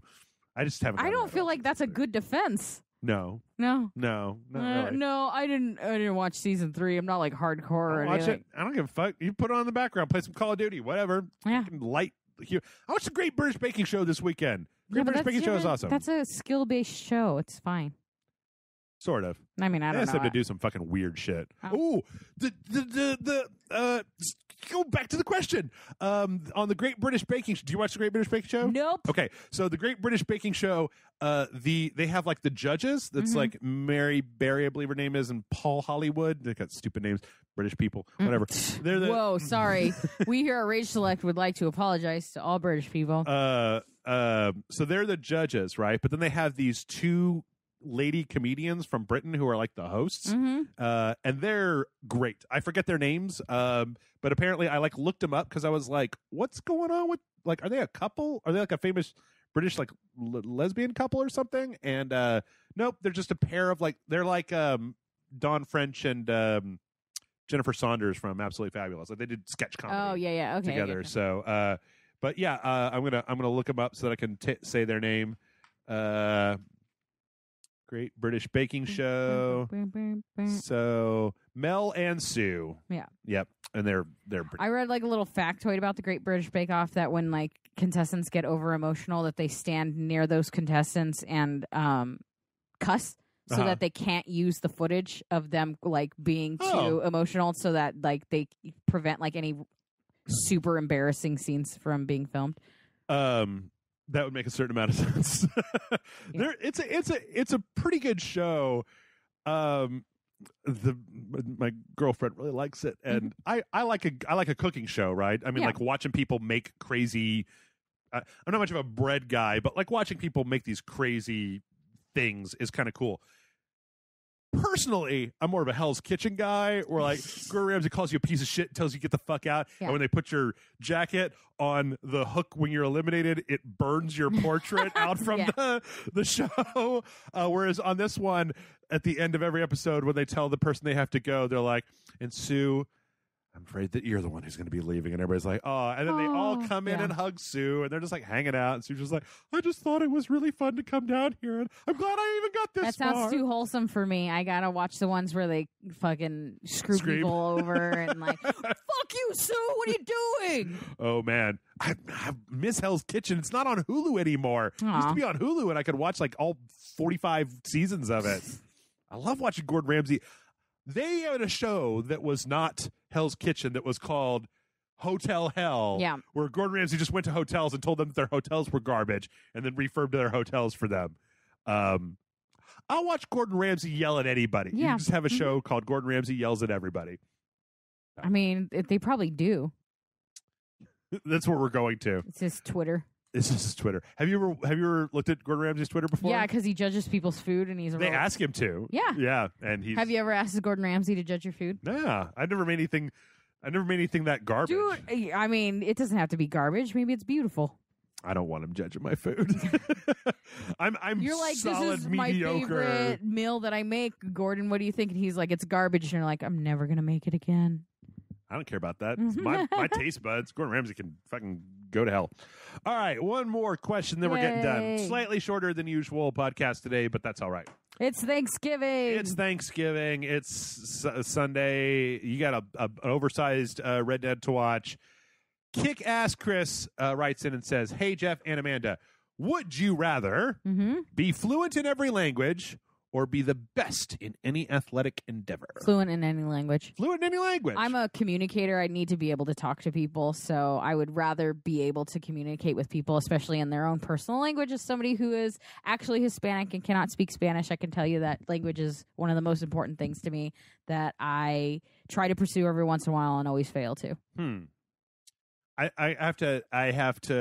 probably would go for the athletic thing because it would mean, I guess, that I would get to be fit. I guess maybe like not if it's is it like one thing like or be the best in any athletic endeavor. So like it'd be like if you play basketball, you're the best player on their team. Yep. Yeah, you're the best at. Man, you probably get killed real quick, right? Like I don't know. You decide like to do a thing, and then you're like, I'm tired of football. You can keep the rest of this. I'm going to go play hockey for a little while. Some fucking football fan is like, what are they going to do? Fight you? Then all of a sudden you're like the best boxer. I think you're the best fighter. Yeah, Never mind. like, Take it back. I feel like we're going MMA, and then you just start fucking whipping fools. It's an athletic endeavor because it's not a competition. Yeah. It's just an endeavor. So then you're in the parking lot. Some dude tries to stab you, and suddenly you're the greatest martial artist in the world. Then you do a flip off a car. I'm taking that one. I want to do a flip off a car. Yeah. I want to flip off a car with my middle finger. Yeah. Which I'm sure you've done more than once. Drunk Jeff has had to have flipped off a car at some point. I flipped off people in cars. I'll count it. I don't put any. A car has never personally offended me just by existing. Several cars have offended me. Fuck you, car. Like what? I don't know, like when they redid the Volkswagen Beetles, and they look like they put the planter. Little fucking sellout cars. And on that note, you used to stand for something, Volkswagen. On that note, mail@rageselect.com is the email address to get your questions into. Please get some questions in. We don't have that many more. Weird questions. Yeah. Make them weird. Like the weird I want questions. them weird. Yep. I like it weird. You heard it here first. That's a podcast for this week. Happy Thanksgiving. A quick reminder again, go to Amazon through our links if you could.